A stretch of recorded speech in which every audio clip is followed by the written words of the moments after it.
Welcome back again to Recap Kickback. It's me, your host, Chappell, and I am here to take you through another episode of the podcast where we talk about Black entertainment news and recap the hottest Black TV and movies or whatever we want to talk about here every week with me and my lovely crew here. And with me this time, per usual, back again from our trip to New York City, it's Mari Forth. Mari, welcome back.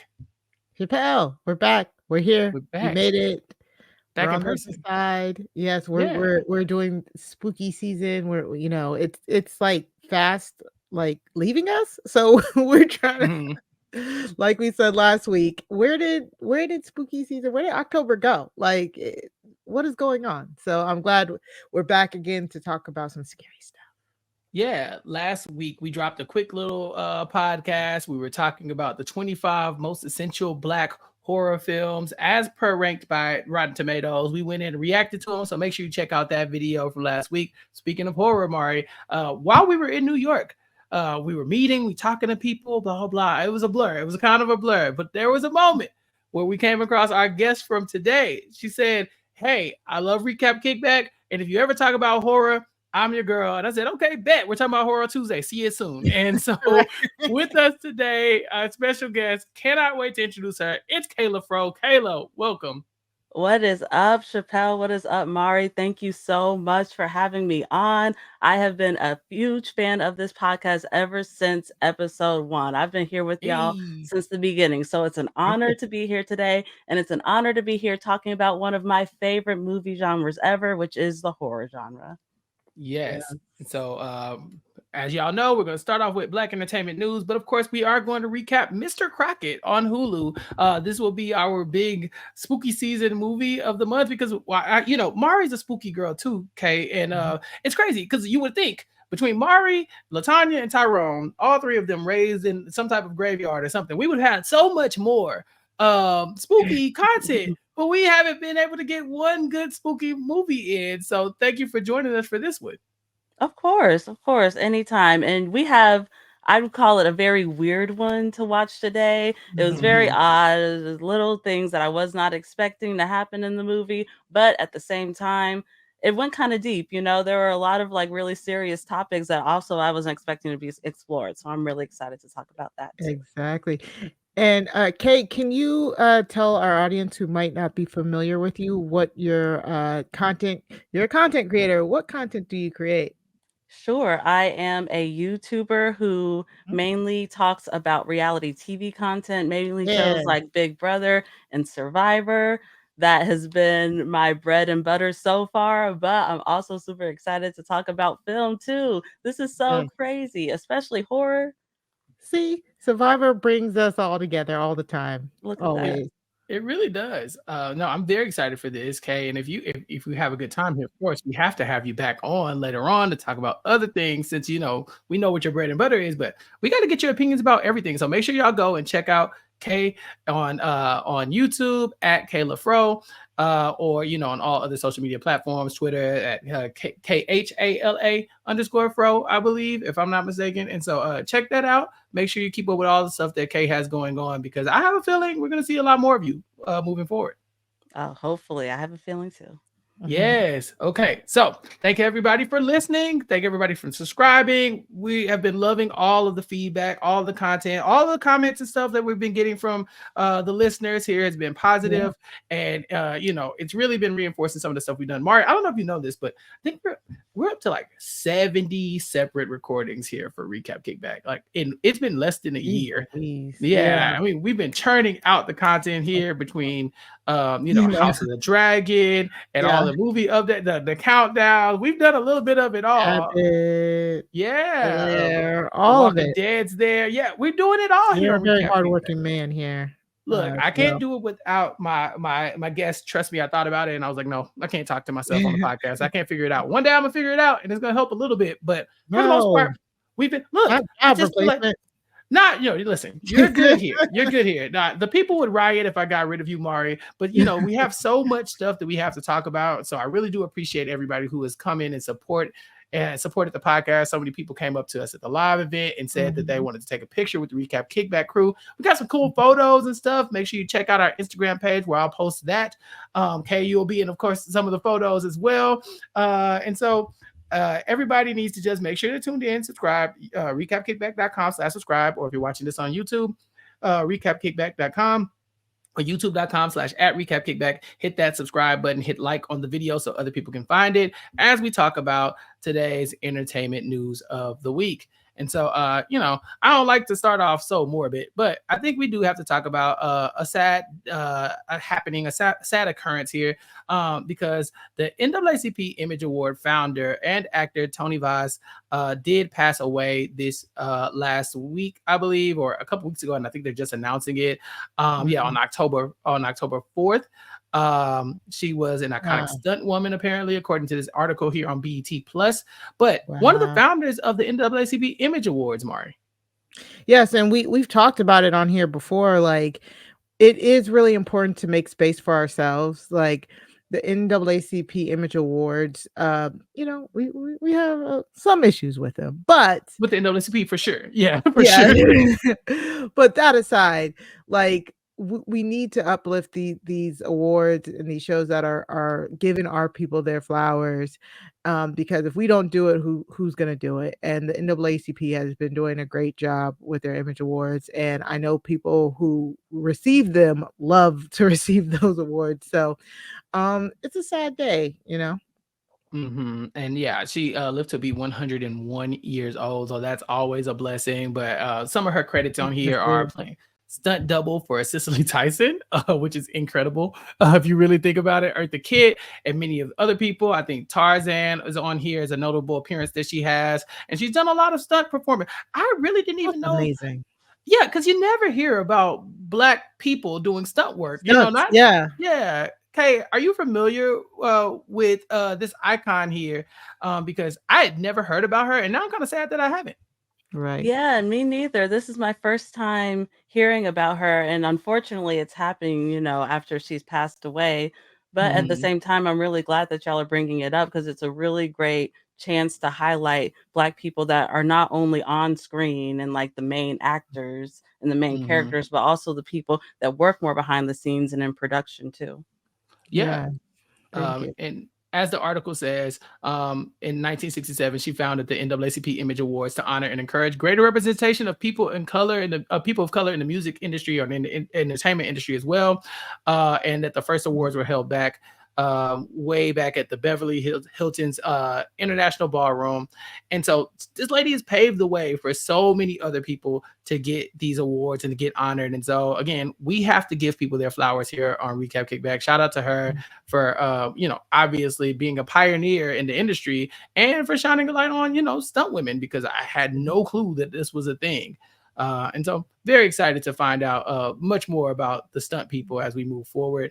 The next article that I want to highlight, and I think this one might get Mari's attention a little bit. T.I. and Tiny, they won. What does that sound, Mari? They have won a lawsuit. No, I can't even say it. They won a lawsuit for $71 million against MGA. Okay. Yeah, so apparently the story is that T.I. and Tiny had the OMG Girls. dolls, right? The OMG girl dolls, and there was a toy maker, MGA. They decided to go and make the LOL surprise dolls. Okay, and it seems like right here, according to T.I., he's not going to have to work again anytime soon. He's actually announced that he's not going to be touring that often anymore either. And those two announcements come around the same time as this announcement of this $71 million lawsuit. Do T.I. and Tiny need $71 million, Mari? No, they need to go to jail. Why are they not in jail? Yeah, you're not going to tour anytime soon because you need to be in jail. Yeah. So good luck to them. Try spending it in jail. Mari, you have a young daughter now. Are you gonna invest in the OMG girl dolls? No, but it is kind of funny. Like, I see those commercials for the OMG and the LOL surprise girls, and it is kind of funny that they really did just rip them off completely. I mean, the lawsuit shows, Kay, that it sounds like T.I. and Tiny were on the right side of things this time, despite some of their other legal issues that they've had in the past. Yeah, it's like that headline that goes, "Breaking news: the worst person you know happens to be right on something." It's like, Right. damn it. Well, I'm a little bit conflicted because I have definitely bought my niece the OMG Girls dolls before. I've definitely Mhm. supported and made a purchase. But now I'm thinking about it. I'm like, should I support the other one? Like, should I support like I guess black-owned toy company, or does it even matter if the It's owner is T.I. T.I. and Tiny? I didn't even know about that until this lawsuit. I know I bought an LOL surprise for my little cousin for sure. We gotta support the OMG Girls, okay? That's black-owned No. business, Mari. Jail. Yeah. Jail. Prison. Right next, under it. Under Electric the jail. Electric chair, but make it electric, I thought it was pretty interesting because, as you know, T.I. and Tiny have their own legal issues. And so when I saw there was a lawsuit, I definitely didn't think it was going in their favor. But then when I saw what it was like, yeah, it's very clearly a ripoff. And so although, they seemingly awful people, I definitely am happy that, a black business wasn't robbed. robbed. Yeah. You can set a precedent for letting that kind of stuff happen, Mari. Right. Very conflicting. Very conflicting. How about we can be happy for the people that work for the OMG Girls that aren't T.I. and Tiny? What about the other designers and salespeople and marketers on the team? That's who we're happy for. I hope they got money too. Yeah, exactly. I hope they got a lot of money. I hope that, and honestly, I hope the victims, whoever they are, of whatever happened to them at the hands of whoever, are getting a lot of that money as well. That settlement money. Yes. Yeah, I hope that covers our bases legally as well. The victims of whatever happened from whoever did it are getting paid from that $71 million. Yeah. In other news, we have something that I actually am very excited to talk about because I never watched the movie, but the Exonerated 5 sued Donald Trump for defamation from claims made during the debate last month. And this is the same Exonerated 5 that is emulated in the movie When They See Us. Correct, Mari? Yes. It was such a good movie. It was so sad. Like, it was so incredibly sad. I did not want to press play when I watched it, but I was like, I gotta press play. The acting was so good. The story was so sad. But like, the bright side is they are now the Exonerated 5. They have I think they did reach a settlement with the city already. But Donald Trump, I hope you have to pay them again for saying the stupid stuff that you said. So shout out to them. Yeah. Kay, did you watch the movie When They See Us? Because I personally just couldn't touch it. I know you did. No, I didn't watch the film, but I am familiar with the story and how even back then when this was all going on, Donald Trump living in New York back in the day was still saying things, and I guess he's still saying things to this day about them. And I hope these gentlemen get every single penny that they're going after. I hope they take that man for everything that they're able to. The plaintiffs never pled guilty to any crime and were subsequently cleared of all wrongdoing.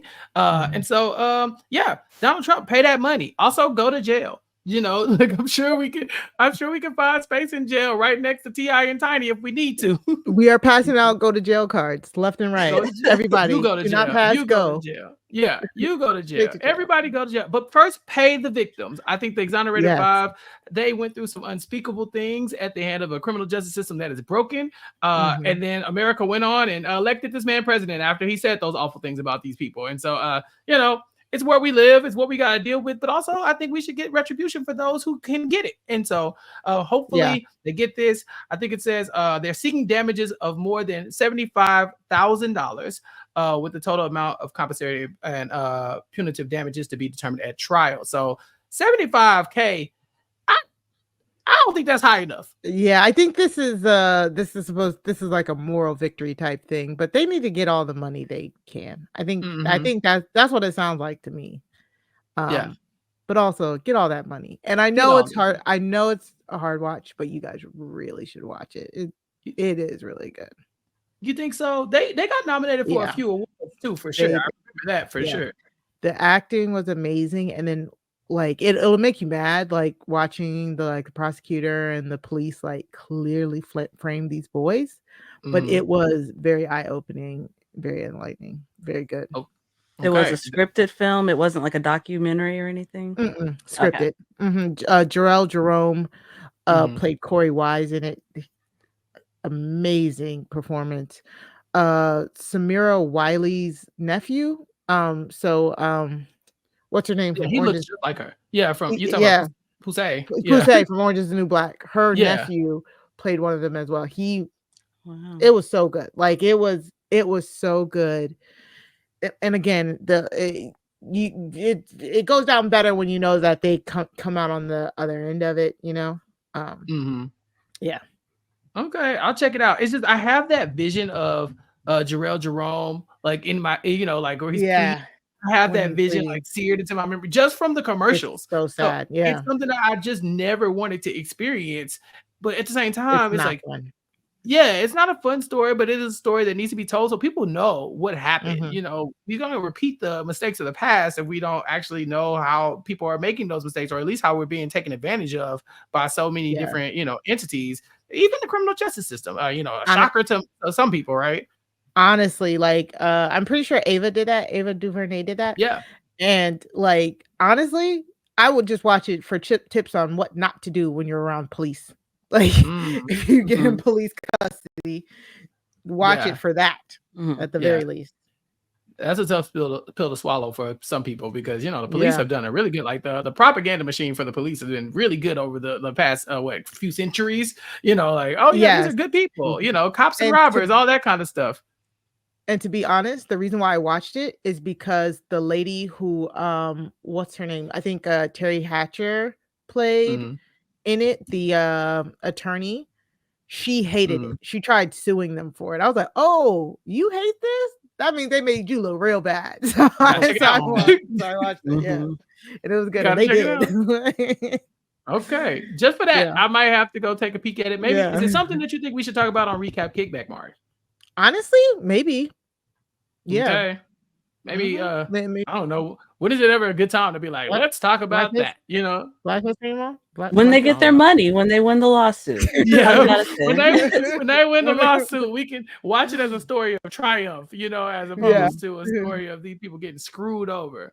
Okay, I can get down with that. I'm not wasting my Black History Month on that story about them people going to jail and they innocent. So we're gonna have to find another spot to put it in. Hopefully they get their money in April or something. Yeah. Next up, something that is really starting to piss me off. Blade. Marvel Studios has finally removed Blade from the 2025 release schedule. And this should be a surprise to no one, considering over the last few months, I'm pretty sure they lost their main actor, Mahershala. They've lost the writer, and they lost several directors. There is no movie. I just want to be very clear. These people have been dragging us along, dangling this Blade carrot in front of our face, and there was not a movie to show. Why are you just now telling us it's not coming out next year, Mari? The next year is in a couple months. We here. Yeah. What? Like, I'm trying to really think when was the first time we heard about Blade. It feels like it's been at least like 3 years or something like that. And I just don't understand what's so hard about Daywalker kills vampires. Like, how hard is that to like adapt? There's like all the comic books. If you want to get real lazy and just remake the first movie, like, what are we doing here? What's happening? Yeah. Where's Ryan Coogler? Get him on the case, please. Where is Ryan Coogler? Damn, you got to make he one of them people like, I can't make every movie, but I'm like, can't you? I know, you right? Know? Okay, last week we talked about the 25 essential black horror films, and Blade 1 and 2 both ended up on that list. You're a horror expert. Do you consider Blade a horror movie? You know what? I have no shame in admitting that I am not a Marvel girly at all, so I don't know nothing about no Blade, okay? I don't know I don't know about the original, the second one, the remake. This is all new to me. But from what I take it, it sounds like this is a vampire superhero movie. Yeah. Yeah. Okay. Yeah. Blade is basically a vampire hunter, but he's like half vampire himself. Mm-hmm. So And he's like, it's Wait, not how does scary. that work? He hunted himself? It's Yeah, it's a whole thing, you know. yeah, Half vampire, half human. I'm loyal to these people, but these are walkers of the night. I gotta kill them. I don't know. It was a lot. It put Wesley Snipes on the map, really, it's for really like good movie. Yeah, like he was already a big actor, but Blade was like he was the face of that franchise. And then in 2019 at San Diego Comic-Con, like Mari said, talking about Blade, they've been talking about since 2019 in a well, I think it was right after the COVID. Yeah, so right after that. No, it's pre-COVID. A pre-COVID world. They announced that Mahershala Ali was going to be starring. Everybody was excited. 2-time Oscar winner Mahershala Ali. We're about to have nice things, and they have just dragged it out over and over and over. And to now, we have nothing. We have nothing at all. There's no movie at all. They need to let it go. And they've just been sitting around lying to us about it. What is making these directors leave? What is happening over there? I do not understand it. So I saw a theory online that what happened in that last Marvel movie, the Deadpool Wolverine movie, there was a certain cameo from a certain vampire. And now that due to the response of that, they're trying to work maybe Wesley Snipes into this film or something. I don't believe that. I think the directors, Mahershala left a long time ago. The directors have left. He did? Yeah, he been said he wasn't doing this no more. Like, I don't know what they thought. Yeah. People have been tapping out left and right. And so I was like, just let me see the script. Is there a script? That's what I was about to say. Like, is this like how we found out that, did we talk about this? How they wrote a whole different script in order for Halle Berry to sign on for like X-Men 2, I want to say. They wrote a whole script just to show her to sign on that had bigger parts for Storm. Oh, and they cut it out. And then they cut it all out. Damn. Yeah. That's tough. You know, that's tough. I didn't know that. But now that you mentioned it, I mean, her role in X2 was way bigger than her role in X1, and probably a little bit bigger than her role in X3, and it still wasn't much, you know. Exactly. So I definitely could see that happening. I just have to say, the director was talking about it, and it was like they wanted to do that, and the director was like, "Do not do that." Like, I forget which director it was. The director of X2, I want to say. I think that was Bryan Singer, and yeah, I think it was Bryan Singer, and he another one who jail. You know, yeah, I was gonna say jail. It's a lot of jail going on in this week's Black Entertainment News. And I think who was the original X-Men? Okay, I think it was Bryan Singer. I think Bryan Singer did the first 2, and then the third one wasn't Bryan Singer, and I think they brought him back for like whatever. And people were like, "Why did you bring him back? Did y'all not hear about the weird case? Why is he around?" Yeah, why is he around? Because it wasn't Bryan Singer. I'll figure it out, and we'll come back to it. Okay. Because she reposted. Because I said, y'all do know I stay on Halle Berry's Twitter, and she was talking about it. It's the place to be. It's the place to be between those wigs and all of her randomly responding to tweets that she shouldn't even see. Exactly. Yeah. Halle's good. So speaking of jail, Tory Lanez is in jail. And did he go somewhere? Nope. I just wanted to say it. And so at the end of the month, Megan Thee Stallion, her documentary is coming to Amazon Prime. It's called In Her Words, I'm sorry. And it drops on Halloween. And so Megan is going to talk about her mom's role in how she became a rapper and some of her other struggles as well. I'm so excited for this. I love Megan Thee Stallion. She's a hometown hero from the H. She also is incredible. She's so strong as well. She dealt with a lot of bullshit this last couple years and stuff like that. So I'm very happy to see Meg get her flowers and be able to really have, something that will document her success as opposed to some of the bad and awful things the media have done toward her in the last couple years, Mari. Yeah, I mean, I can't wait to see like what all this documentary really covers. Doesn't matter. I'm watching it. It honestly, she could just be folding laundry for 2 hours and I would not care. Mhm. I love Meg Thee Stallion. I want to see it. Like, I can't wait. I cannot wait. Oh, Mhm. I love her Yeah. so much. Kay, did you see the trailer? I did not see the trailer. See, I'm so not tapped in, but I did hear about the documentary and I am Yes. planning on watching it because I love me some Meg. Okay. How can you Yes. not? I Yeah. Shout love out to her. all I the love hotties that out she there. is a proud anime girly. She's not afraid to show her nerdy side. Yes.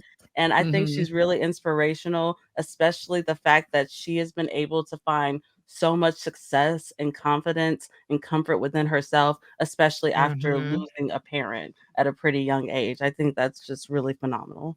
I Oh, love her because absolutely. she's a an anxious girly like myself. I love it. Yeah, and she and I went to the same college, so we got a lot of Period. connective tissue here. Mhm. Yeah, big anime girly as well. I saw her putting a lot of people on the anime that hadn't given it a chance. Kay, you do the anime? I do a little bit of the anime. I dabble from time to time. I What's really your got into favorite? Attack on Titan. That's like my Yes. favorite. Attack Yeah, is my favorite as well. Mhm. I watched the first season, but I ain't finished it. There's a lot of episodes, y'all. I'm coming It back. uh, it is, but it's like nowhere near as like some of the other we started Full Metal Alchemist, and I Mm, don't even think we got halfway through. But we did finish Death Note okay, okay. Well, don't start One Piece, or and you'll some never of One finish. Piece. Well, Yeah, we did live action One Piece.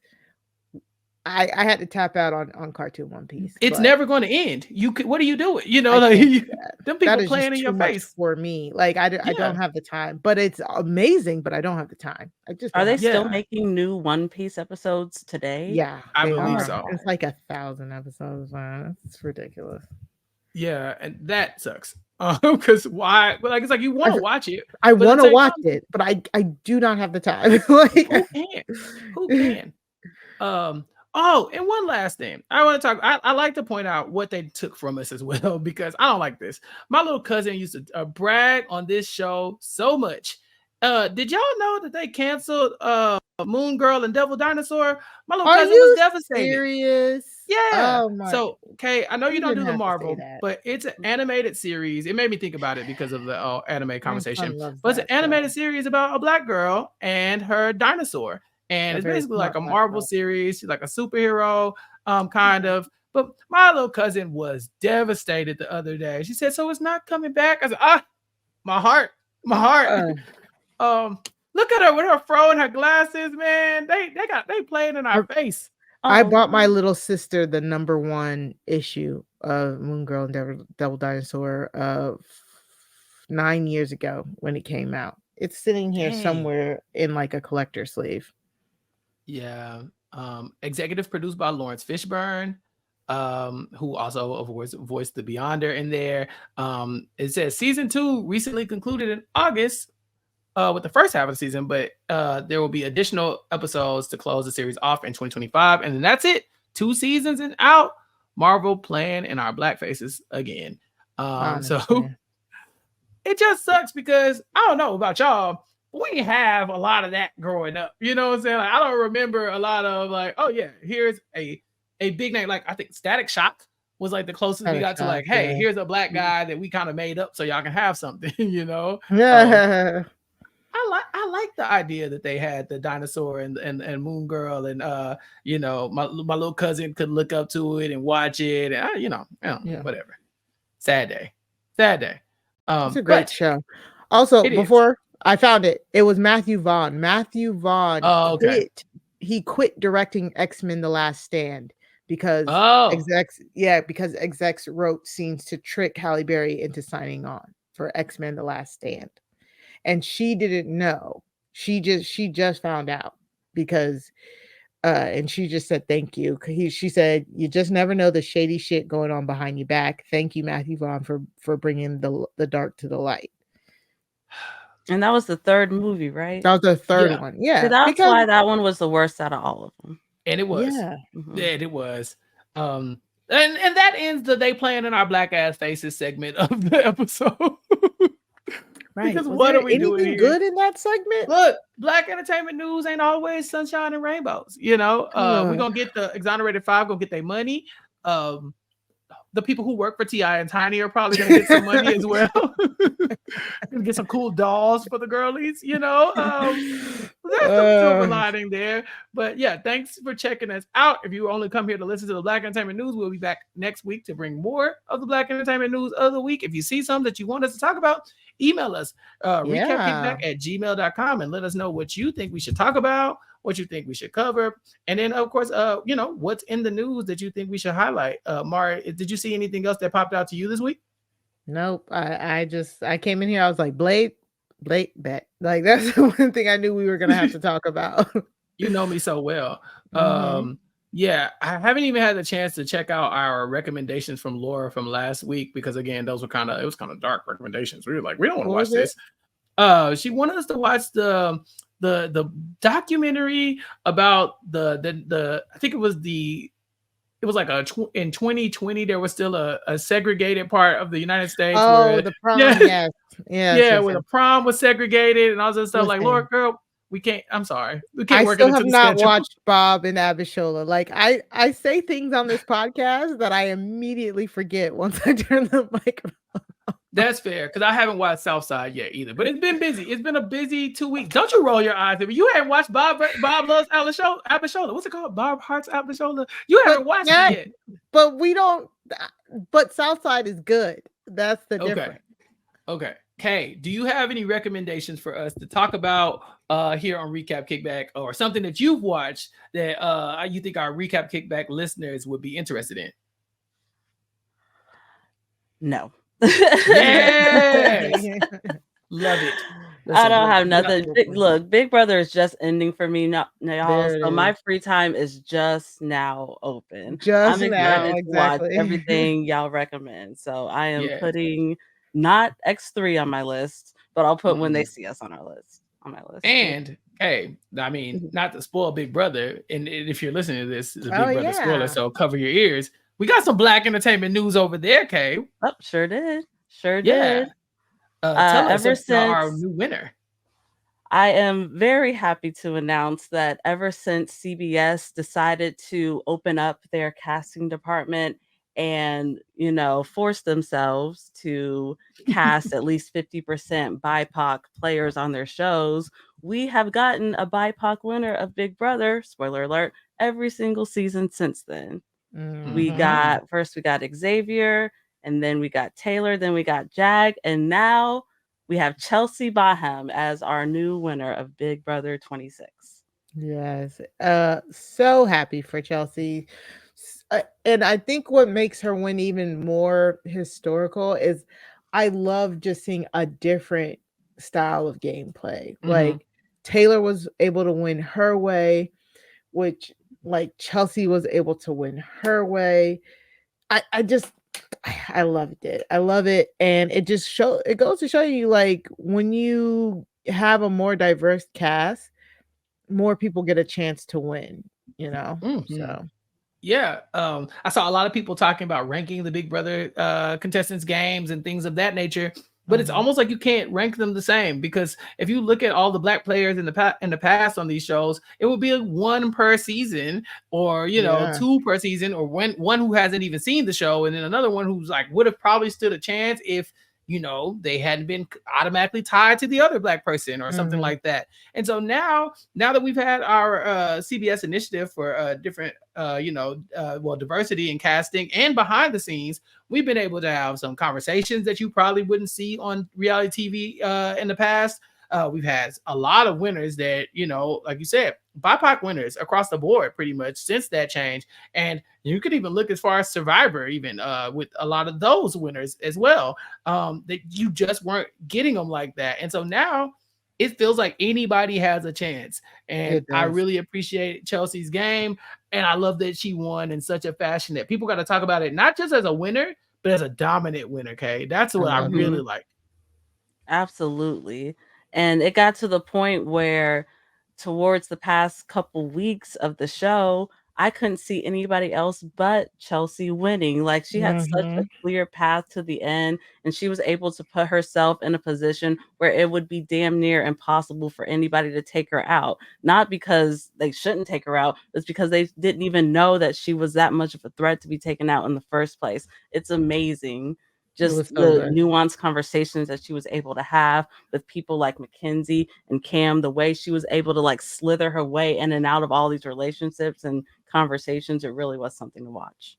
It was amazing. It was amazing to watch, to be quite honest. And I can't wait I'm already thinking about like going back to revisit this season because she did a really good job. And it not only are we getting like diverse winners and stuff, but I feel like we're getting just overall better cast. Like these casts from these past few seasons have literally been bringing it in the entertainment and fights and storytelling, just across the board in entertainment altogether. So you know, it's just going to show you, it just goes to show you that when you add more diverse perspectives, it truly makes everything so much better. Yeah. There you go. That's our Black Entertainment. See, we were able to find a silver lining to talk about. You know, we had our big brother expert here as well to join us. And so we, of course, had to touch on that. But yes, check us out next week for more Black Entertainment news, and stick around because right after this, we're going to talk about our movie recap of the week, Mr. Crocket, right after this. So we'll be back after the break. And that's the break. So we are going to spoil Mr. Crocket. If you plan on watching Mr. Crocket and you're like, I don't want to hear any spoilers, now it's your time to tap out. We'll catch you next week. But if you haven't already, you can always come back and then watch it, and then watch it, then come back. That's what I'm saying. Keep up with us.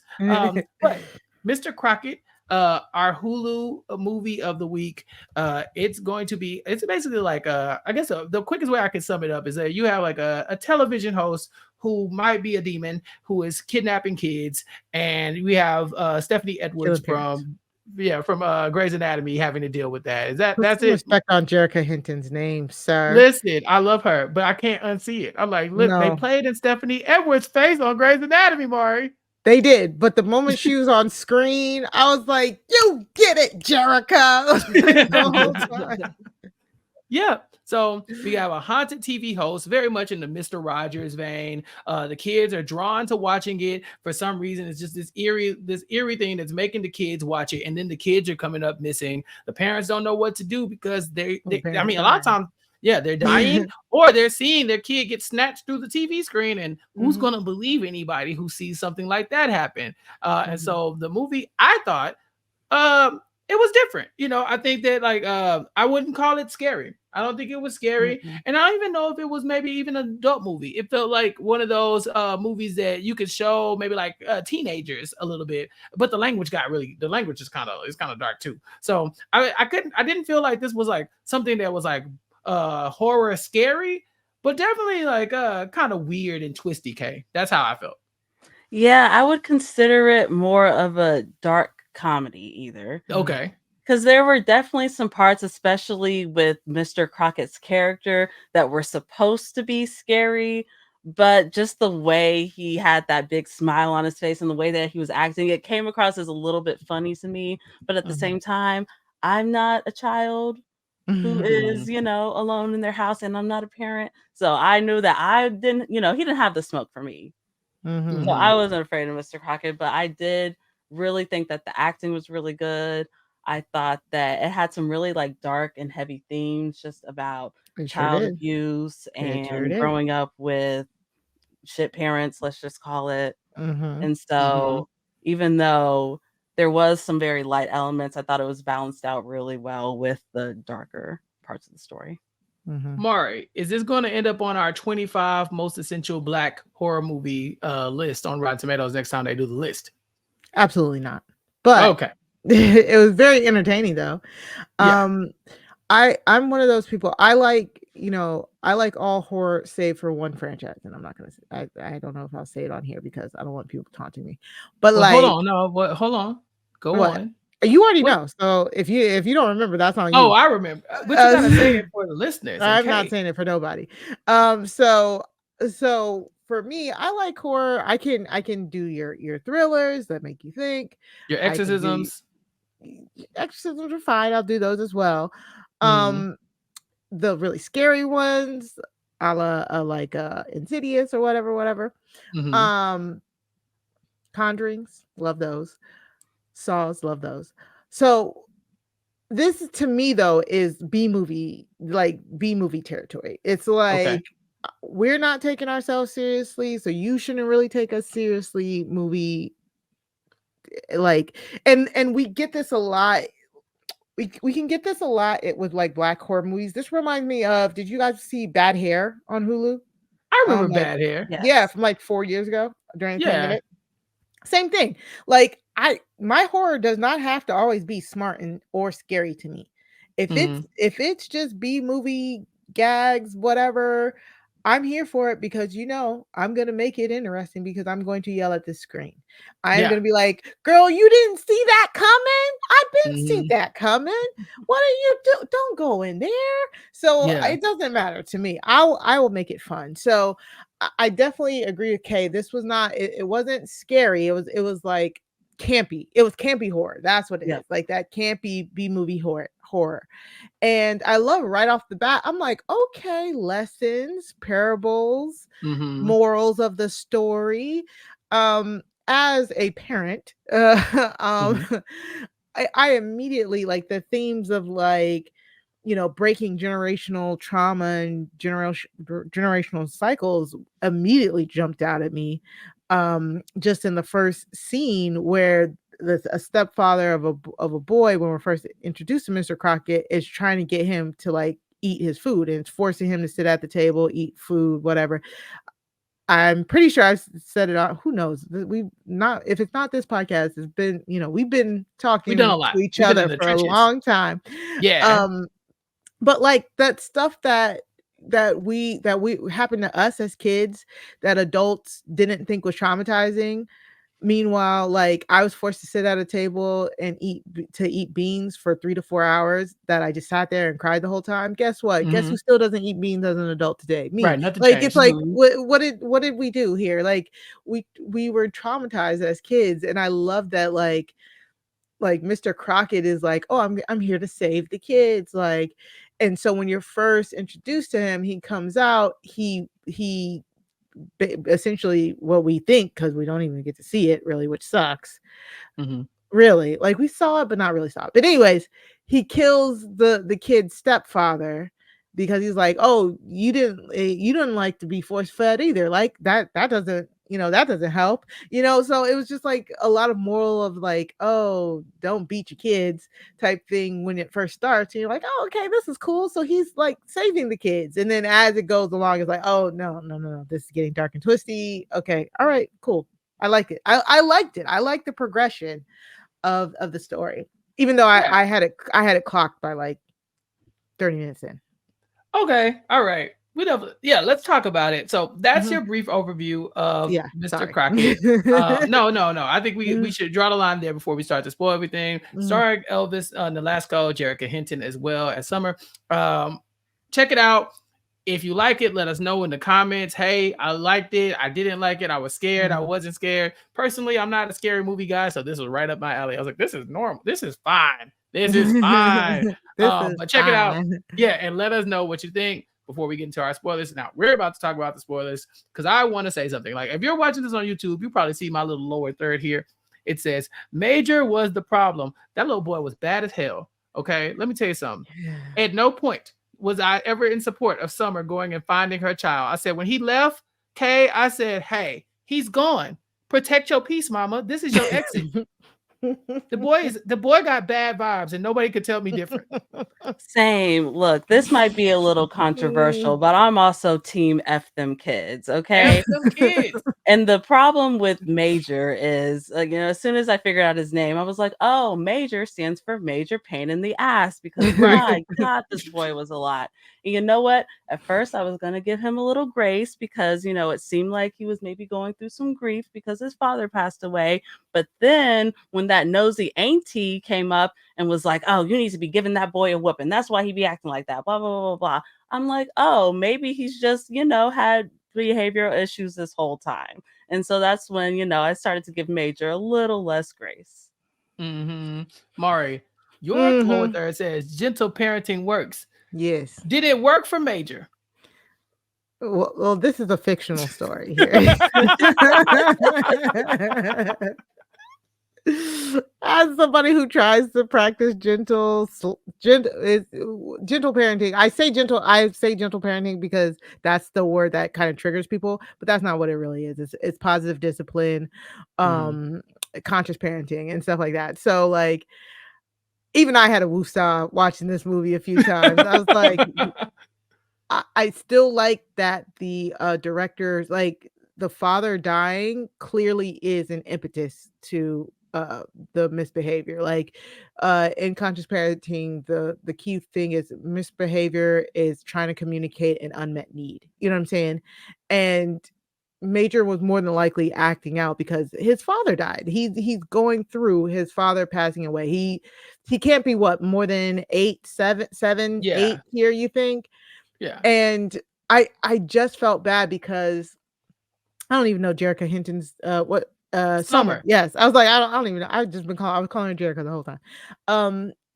I felt so bad for Summer because like you have to, I love that she was trying, you know what I'm saying? She was trying, she was listening to tapes, she didn't, she was not down with the spanking. She's really trying.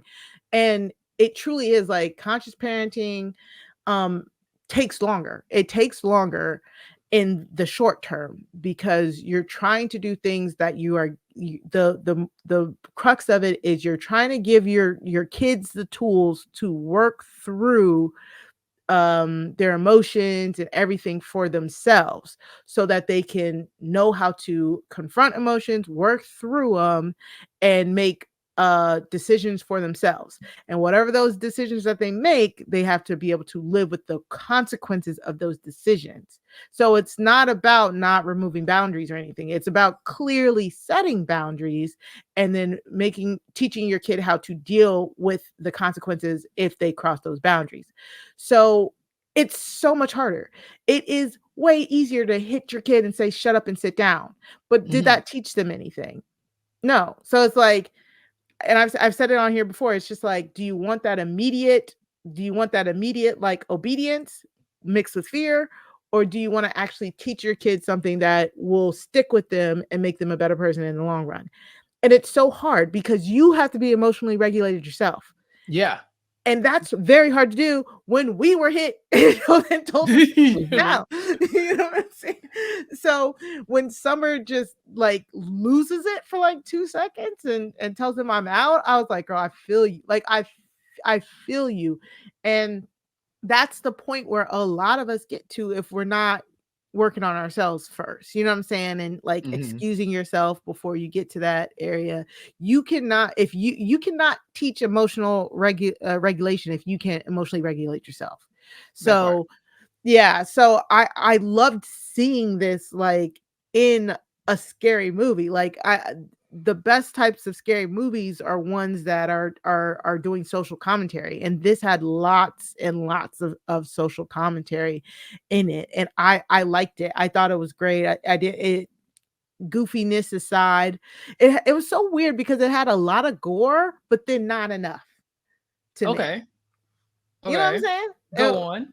Because so in the beginning he cuts the stepfather's stomach open, starts shoving things in the stomach, but we don't see how he dies.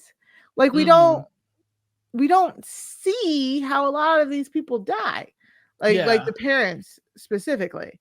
Okay, as a horror person yourself, like, am I wrong here? Like, we're in a world of like Terrifier 3 where we're seeing like some of the goriest stuff, and this one had like not enough, I guess. I don't know. Yeah, it was sort of a cartoon. Yeah. It's a cartoonified version of violence, especially that very first scene where Mr. Crocket is stuffing that gross looking food or whatever that was supposed to be into, the stepdaddy's stomach. Because I guess what I took from that is the visual we're supposed to get is this is how children look at vegetables. Like when they look down at their plate, this is what they see. This is in their mind. And so maybe that's why we kind of get this like goofy, kind of silly version of that. I like that. Because you're right. We start off with the scene where this random like stepdad. We don't know the kid yet. I think this was Darren. But his stepdad is forcing him to eat. Mr. Crocket comes out of the TV. He's like, all right, I'll force you to eat. He cuts him open and shoves the food in him. All right. Then we get Major's dad passes away. And for a second, you can tell that this is going to affect him. But Jerrika, or AKA Summer, is like, hey, it's me and you, baby. We got this. Like, I know you're sad, but we're going to have to work through this together. Here's a whistle. If you ever feel scared or something like that, or you have some emotional issues, just blow the whistle.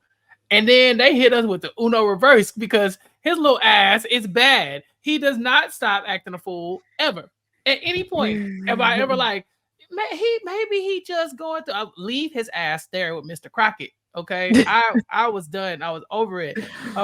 No, he was telling her through the whistle. He's like, I am not feeling good. Yeah, but like, dang, she trying her best. This lady is trying everything to get him to chill, and he just won't. She was wearing he was wearing her ass out, and so at some point, I think she was even reading or listening to those like the gentle parenting help guides, and that was stupid. Me and you, we both like, hey, F them kids. Somebody suggested, okay, well, instead of spanking your child, allow your child to spank you.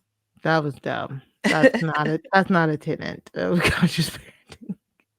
It makes no sense. You're still saying we should be saying don't hit, period. You know what I'm saying? Like, that's why it doesn't make sense. Like, you hit your kids get in trouble for hitting somebody at school, then you hit them to be like, hey, don't hit somebody at school. What sense does that make? No, you let them hit you so that they experience. No, there should be no hitting.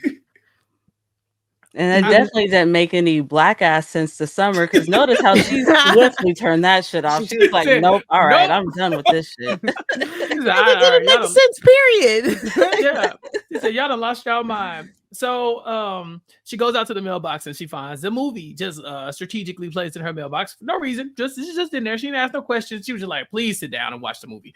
So she turns the movie on, and instantly Major is in a trance to where he will not stop watching this Mr. Crockett's World movie over and over again. And I'm like, I know this is close to home because kids today, they will get on YouTube and sit in a trance and watch it for hours. I think parents are complaining more about YouTube now than they were complaining about anything we've ever did in the past.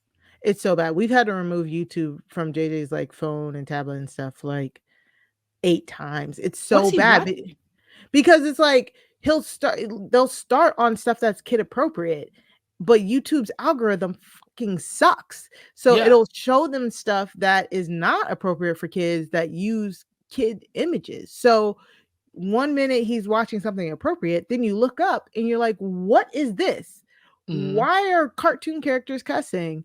And then you got to try and explain to them like, this isn't what you're supposed to be looking at. And then it's a whole thing.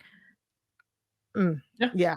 Or sometimes the advertisements that they show on there will be like just very not appropriate and wrong. Yes. One time my nephew, he was watching YouTube, and the commercial that came up after that, it was a commercial of Candace Owens. And she was speaking over this cartoon. So it was clearly a commercial, went for kids. And she was literally telling this story about the slave trade and how, back in the 1600s, it was actually Black people enslaving other Black people. And it's the reason why this happened is because of, Africans enslaved, which, of course, that did happen a little bit, Africans enslaving other Africans. But she was blaming the transatlantic slave trade on Black people. And it was a cartoon that they were showing during a commercial on a YouTube Kids channel. I was like, cut that off. Next, skip. Whenever you see that, skip ads. Don't listen to that lady at all. It's so annoying. It's so bad. It's so annoying.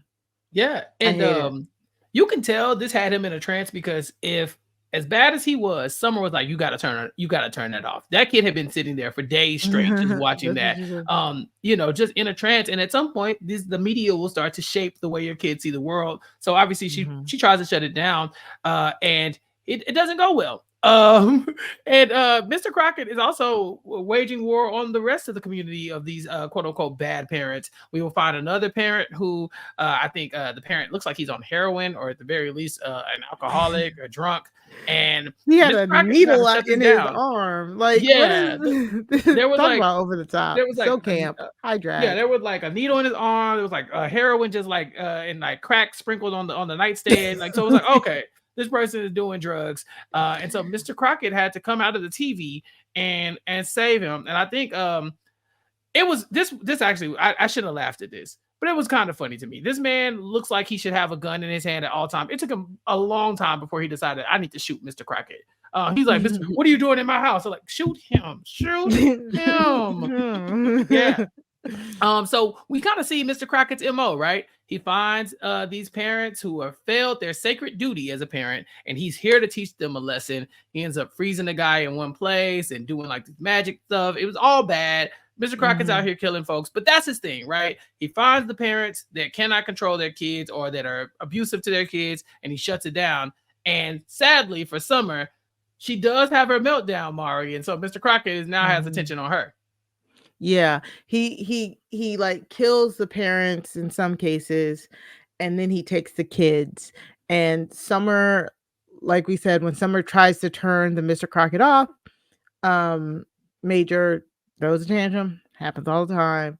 And she was just, oh my God, I was like, girl, yes, I felt it. I felt that mother rage, and she just screamed at the top of her lungs and just like, I don't want you anymore. No, she didn't say that, but she was just like, I quit. She was like, I quit. I give up. We're no longer a team anymore. And so Mr. Crocket came for Major. Why he didn't kill her, I don't know. I mean, he don't kill everybody, but I don't know how he killed a lot. He killed the men. But yeah, I would say the black women survived. Rhonda, Summer, they was chilling. Yeah. Is Mr. Crocket a feminist, Kay? He might be. You know what? At some points, I definitely considered him the anti-hero, especially when he was saving that, girl whose dad was on drugs and stuff like that. Clearly it's like that, this is a lot of kids. Unfortunately, this is like their real life. And if they don't have anybody to step in and save them, who is that person? And then, later on in the movie, when we hear more about Mr. Crocket and where he comes from, it all ends up making sense.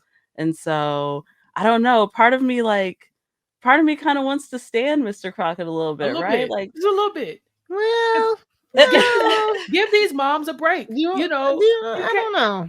He came in and took Major off her hands when she was at her wit's end. Okay, this lady could not take no more. Mr. Crocket said, "I got it. I'm gonna step in. You just take a little break." Now, the fact that she wanted Major back, I don't think Mr. Crocket could have accounted for that because nobody would have.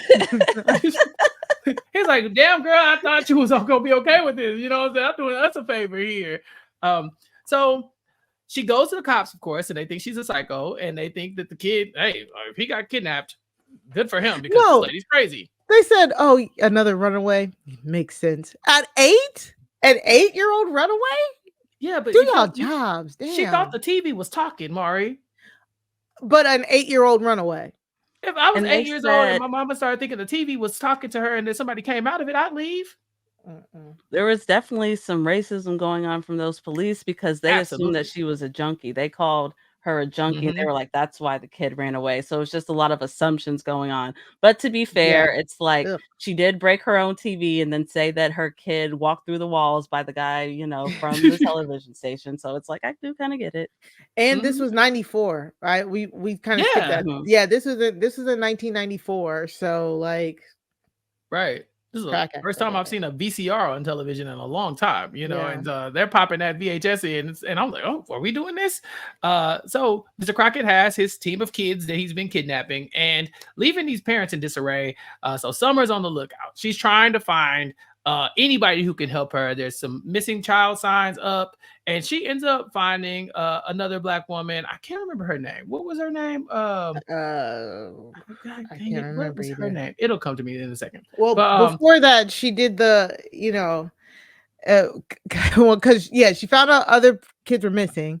Yes. And then she's like, wait, the police aren't doing their jobs, and then she went to the microfiche. We always got to go to the microfiche. She did, yeah. So she's like, okay, let me go look this up. Let me go find out what's going on. And she's searching through the archives, because it's 94. And so she's doing it, and then she finds Mr. Crocket. Oh, okay. This man has been pulling this thing a lot. And actually, he was murdered by the cops, Mari. It was like it was a pretty gruesome story on from her point of view.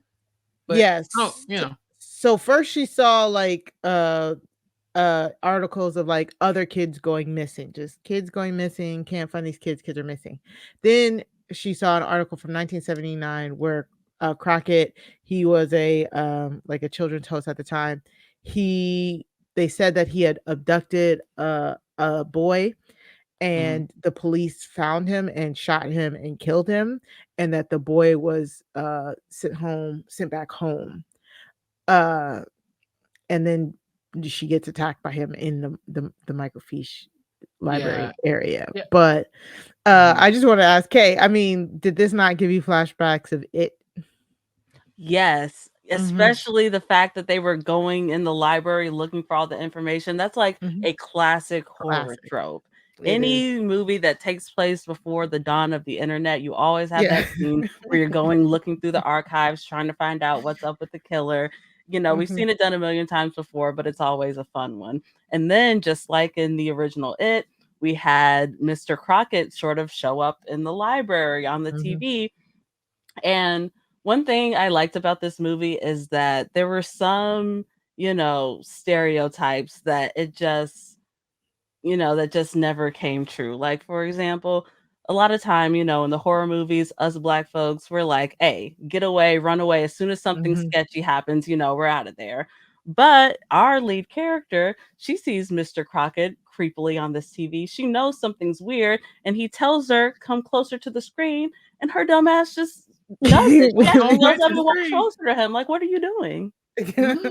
Yeah, breaking down stereotypes and barriers, and also setting us back to 94. Since 94, we made a lot of strides in the horror scene. I think we don't make those mistakes anymore. To your point, Kay. So yeah, she has the archive. She knows that she needs to find somebody, and she goes and finds Rhonda. Rhonda was her name. And Rhonda is the other woman, I think, who has been everybody been assuming she's a junkie or something like that because she's been hollering about Mr. Crocket this whole time. And then they also, is this when they meet? Is it Mr. Briggs? Eddie. Or who was it? Eddie? Yeah, Eddie. This is when they meet. She runs into Eddie first, and then her and Eddie find Rhonda. Right. And so, Mara, you said you clocked it about 30 minutes in. Immediately. Instantly, you saw Eddie and was like, yeah. Immediately. Before he introduced himself, I was like, oh, it's the little boy that Mr. Crocket gave back. And then when he introduced himself as something different, I was like, oh, you're just gonna reveal it later. You're just gonna lie. Yeah. I was like, you're just gonna lie like that. Okay, you saw the big twist coming a mile away as well. Oh yeah, I was like, that's that same little light-skinned boy. Who else would it be? Like, exactly. Look just like him. Look at you. Look just like him. If nothing else, that's his son or something. Yeah. So yes, we meet Eddie, and he's like, I'm gonna help you, but he doesn't really ever say why. He's just like, yeah, I know this thing is going on. He's being very cagey about who he is, his connection. Just kind of being like, no, I'll help you. My daughter or something was like, it was a bad lie. Like he didn't have anything. It was so obvious. Like she get into his car and he's playing the Mr. Crocket song, and he's like, oh, my bad. That was for my daughter. Like it's just like, for my daughter, sir. Why are you listening to the theme song for this murderous, zombie man that we're looking for? This demon guy. It was so obvious, Chappell. You didn't like when her and Rhonda when they find Rhonda and Rhonda's like, oh, I tapped into the energies. Let's look at these memories. There's a clip of Mr. Crocket and Anthony, and the camera goes directly to Eddie's face, and Eddie's like, staring at it longingly. I'm like, like this is supposed to be this obvious, right? I mean, yeah, right. Did you get it, Chappell? Yeah, that's why I said, is this for kids? Because I was like, even if I taught the twist, then there's like, all right, it wasn't that deep. But of course, they never explain who Eddie is, so it's like, well, he has to be something. Compared. Yeah, he just popped up. So we have Eddie and Rhonda and Summer, and they're now a team. As you said, Rhonda does some cool thing where she taps into the footage. What exactly is happening right here? She's in the Matrix. Okay, This reminded me exactly of that Poltergeist movie. I'm Poltergeist. pretty sure they were There's a lot of trying to homages. do a Mhm. reference to that because they've referenced a couple Yeah, of horror movies and other they did. shows that I noticed little Easter eggs here and there.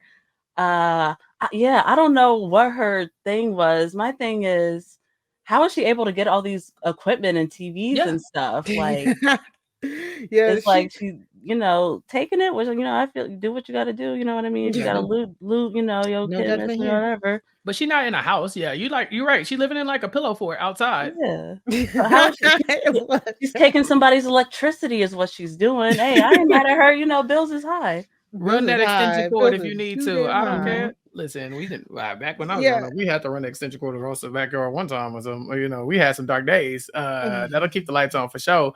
Yeah, but they don't really explain how Rhonda has this ability to pull the archives. It was something like frequencies. Like she said, his energy,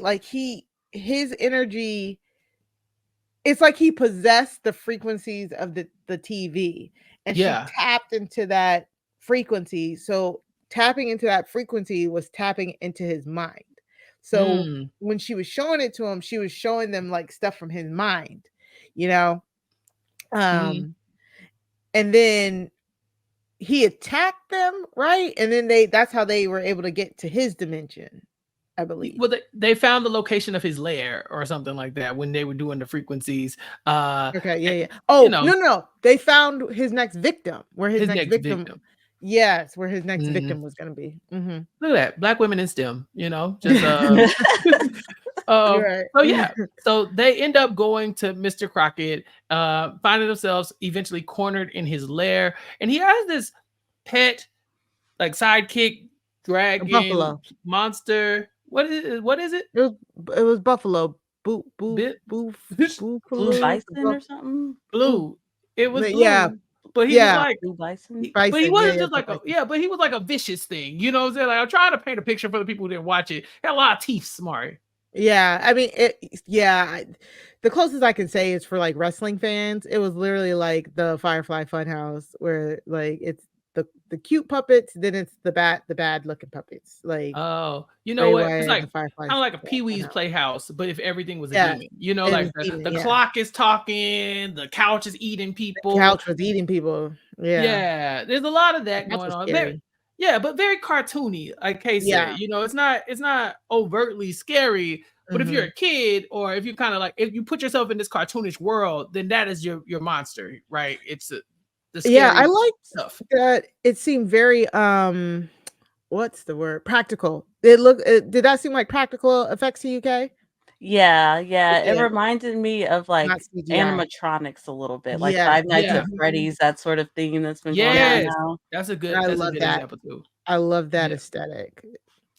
So they're in the fight with him. He brings in the kids, including Major, and then that's when he tells us his whole backstory, and it's even cartoonish.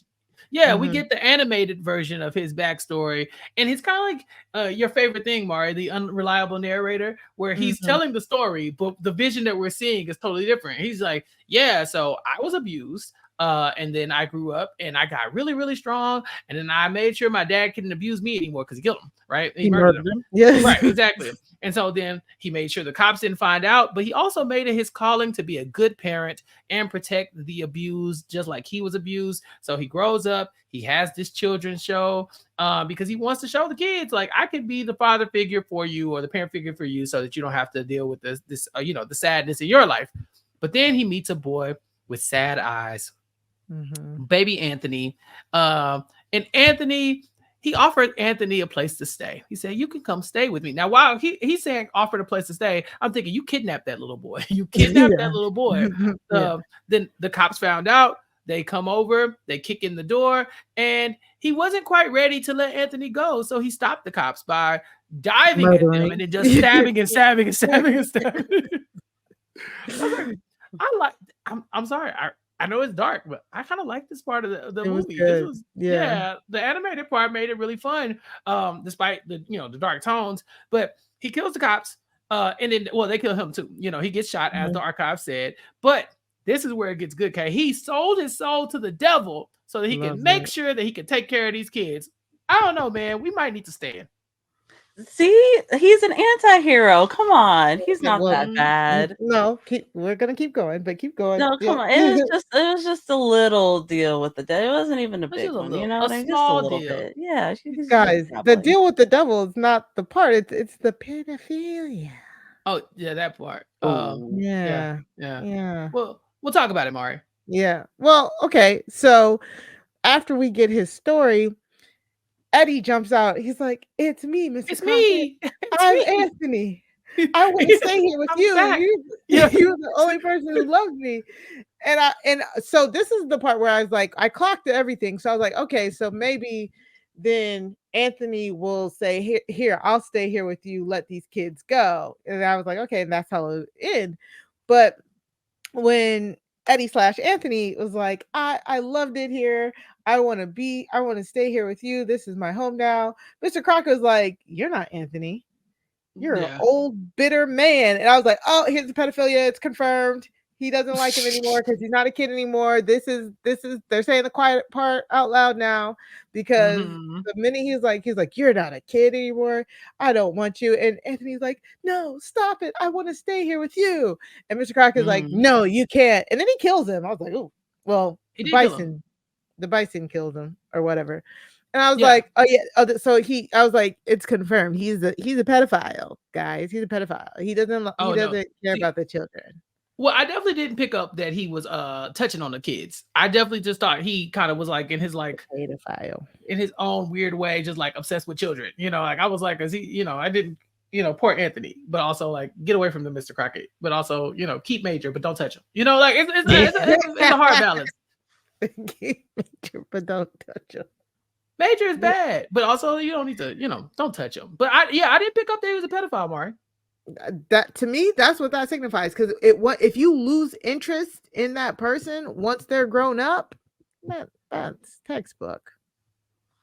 See, okay, to me, it felt like his whole being was I need to protect the kids, and so for me, it felt like that was why he had no interest in Anthony anymore because he was out of his jurisdiction. Like once he hit 18, he's like I don't have nothing to do with you no more.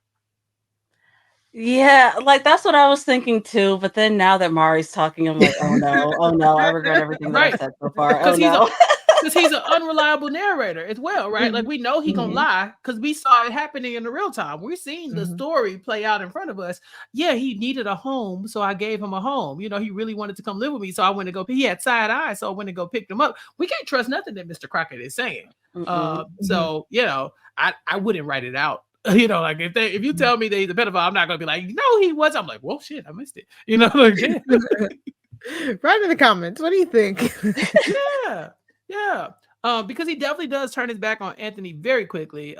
Anthony, who sucks, by the way. I'm sorry. Again, if Anthony is dealing with trauma from being touched, that's a whole different thing. I don't want to put that on Anthony. But Anthony did pull that gun on Summer and Major and was like, I'm gonna kill you if you talk to my guy here. So I was like, Anthony, you can go. So I was not sad when Anthony died, but I was sad that it did look like for a second, okay, Summer is going to have to get Major to make the big decision here because Mr. Crockett kind of like, hey, he can decide where he wants to be, and Mr. Crockett gives him a knife and says, hey, do your thing. You hate your mama. I'm right here. I'm good to you. And I think, and maybe I'm tripping, but she snaps him out of it by saying that she loves him, Mari. Yeah, she's just like, I love you, baby. And now, he snaps out of it. But also asking somebody to stab somebody might be just a step too far. Well, I thought the boy was in a trance. Like, okay, hey, to me, this is the cheapest part of the whole movie because she has never once denied loving that kid. Even when she was like, I don't want to do this no more. She wasn't like, I hate you. Go away. I don't love you. She was just like, I quit. I can't, like I'm done. But like, she never once. Yeah, she never once showed love to this kid. So for the magic words to basically be like, oh no, now he sees his mom truly cares about him, that snapped him out of the trance. To me, that wasn't good enough for a world where this kid was only drawn away from her because Mr. Crockett showed up. It wasn't like she was abusive to him. Right. Yeah, and then that makes me wonder, like, what are the parameters for like that Mr. Crocket has for like taking away these kids. Because it's like, for one example, we see that one dad that was clearly neglecting his daughter that was on drugs. But then on the other instance, we see our main character who was really doing the best she can, but just had like this one moment of like weakness and snapping, which was juxtaposed against like probably weeks of this boy kind of being a terror for whatever reasons. And so, yeah, that definitely made me think about that. Yeah, like she didn't even hit him when she snapped. Like, like these standards are not applied fairly all across the board, I'm feeling.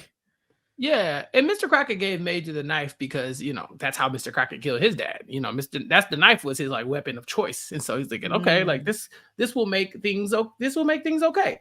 But it doesn't. You know, apparently Major snaps out of it, which I still don't understand really quite why that happened. But he ends up giving Mr. Crockett's magic marker to his mom, who uses it to slash Mr. Crocket and create a doorway back to their home and freeing all the children. And so you think it's over at that point. But no, there's more. Mr. Crocket, apparently, I mean, we might be setting up for a sequel here, Mari. What are we doing? Mr. Crocket is dead now?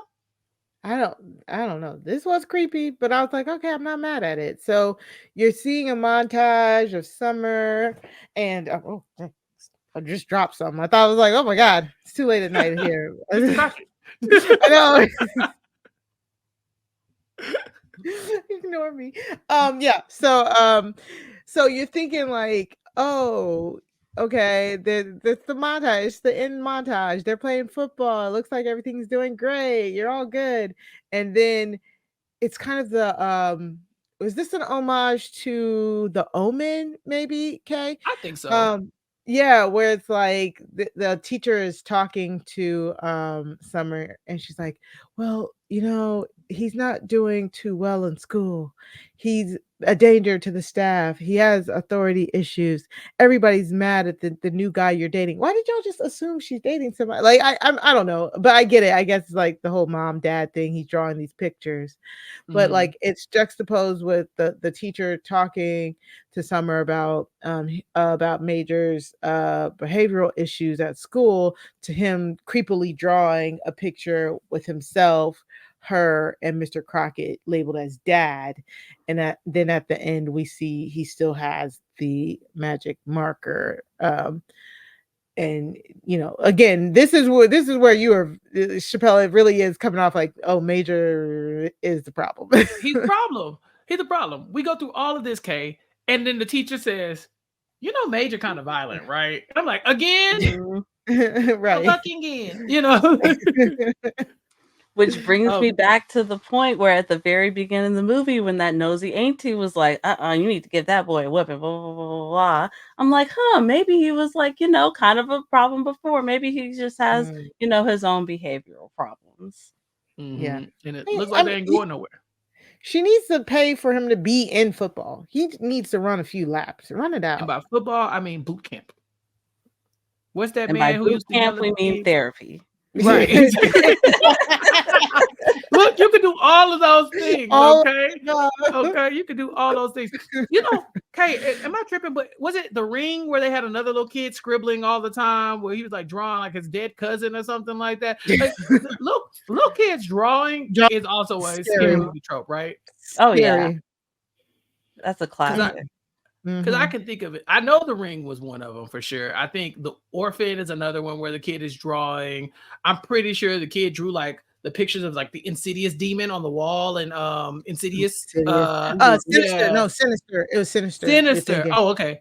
I'm trying. I immediately thought of Sinister when this first came on. Because Sinister had this similar kind of plot line, like kids are being possessed by like a movie that they're watched to kill their families. Like that's literally the exact same plot line almost, actually. Oh yeah. Just Sinister was like actually scary. Yeah, and I think the little boy in the Deliverance, he might have been possessed, but he was also kind of bad too. I don't know. This trope is kind of we're doing this trope a lot lately. I think it's something that's tried and true. It's easy to make little kids scary. They're scary. These little humans are scary. Trust me. Mm-hmm. Yeah. Team Children F of them the kids. Corn. Yeah, Children of the Corn. Yeah, Yo, we could do that. why haven't we forever. had a Children of the Corn remake in a long time? Like, that's one that they really need to remake. It's none of my business. I've I was never just seen it. thinking about that the other day.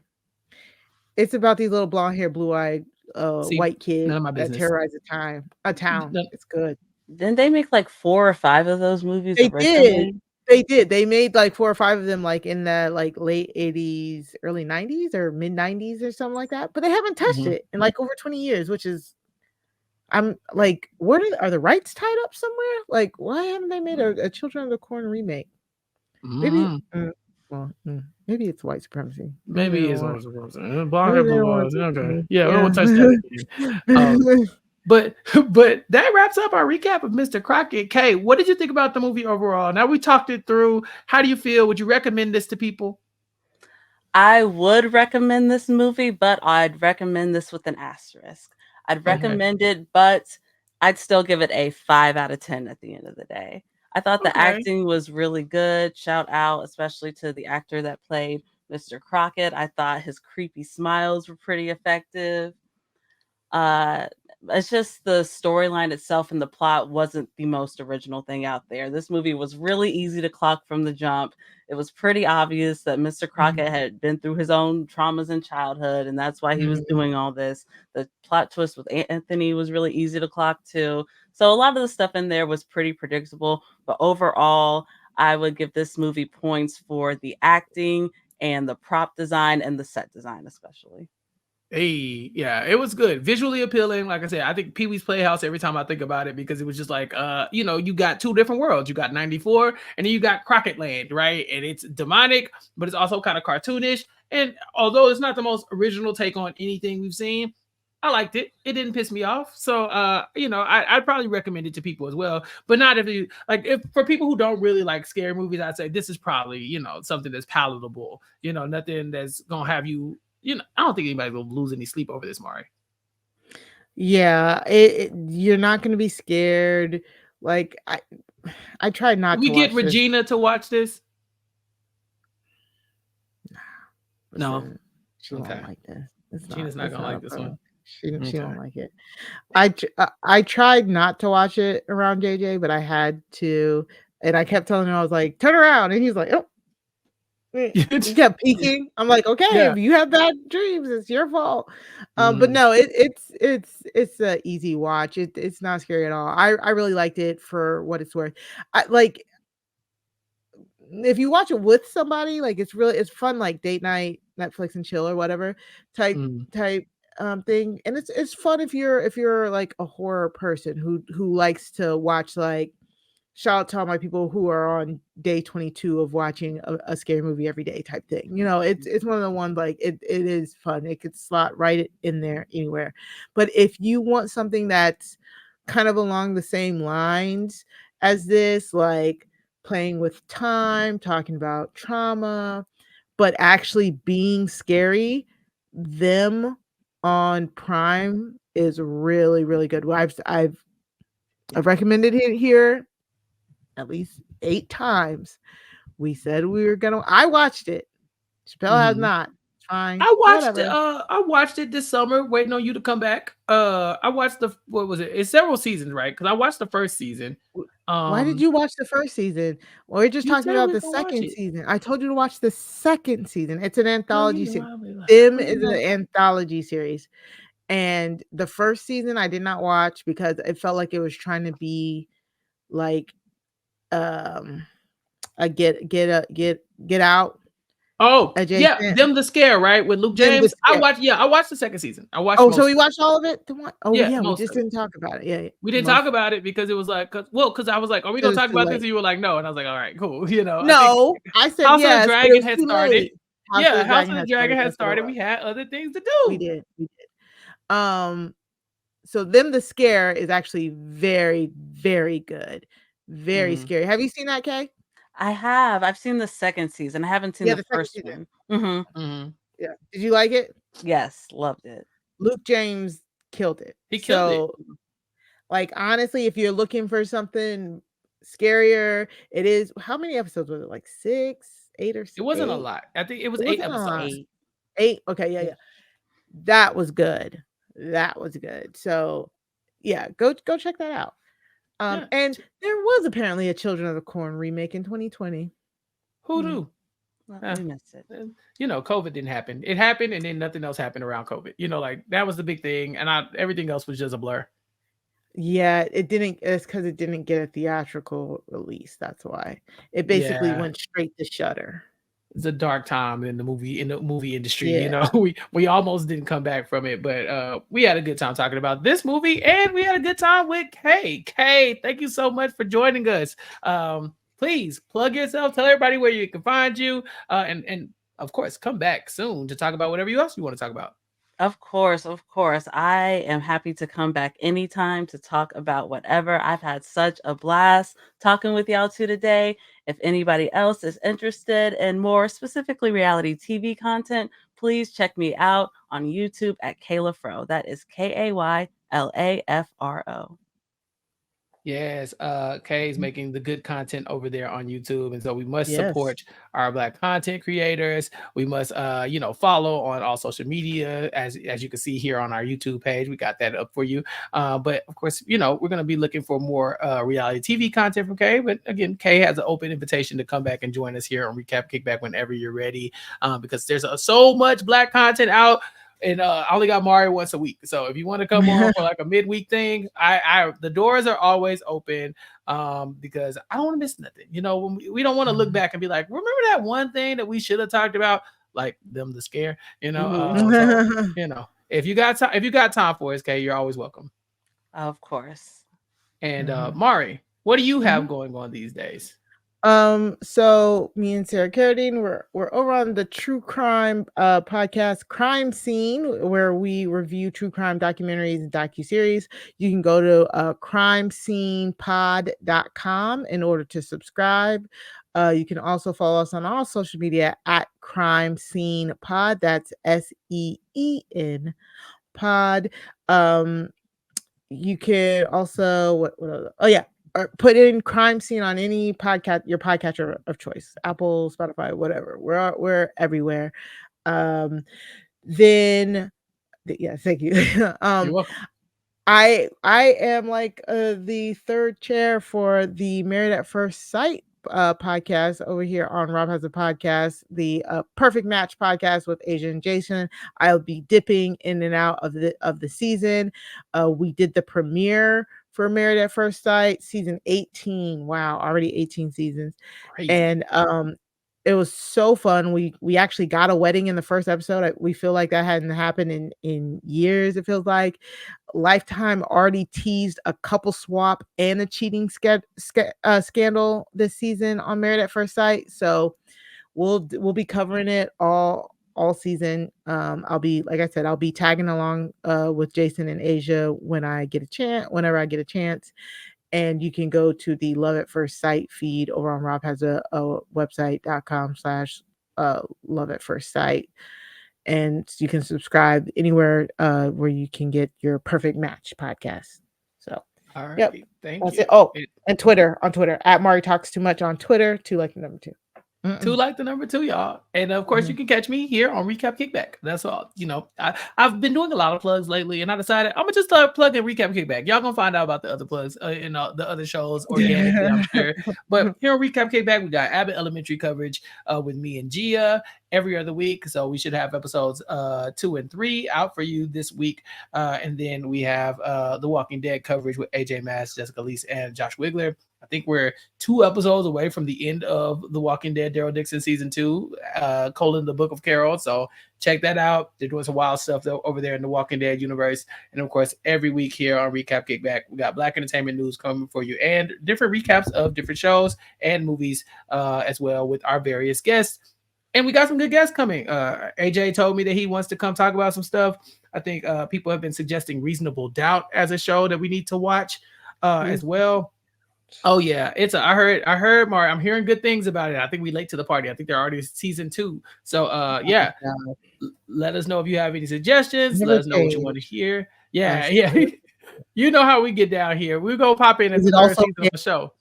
It's not I canceled said, yet. But we'll mess around and end up talking about the third season. It'd be the last season. So, check us out. Check me out in all those locations. And then make sure you follow the panel here at Kayla_Fro, at Mari Talks Too Much, and at Recap Kickback for me. But for the panel, you ain't got to go home, but you definitely got to get the hell up out of here. We will talk to you all next time. Peace. I've been trapped behind this wall, Maria. Isolated like it's North Korea. Smaller city with some bigger dreamers. The wall is cracked, I'm looking in between it. The world is yours, but man, I gotta see it. They say it's hard, but man, I gotta see it. The air I'm breathing can't feel my chest. Wait on life, I wanna hold my breath. I'ma get in my goddamn self.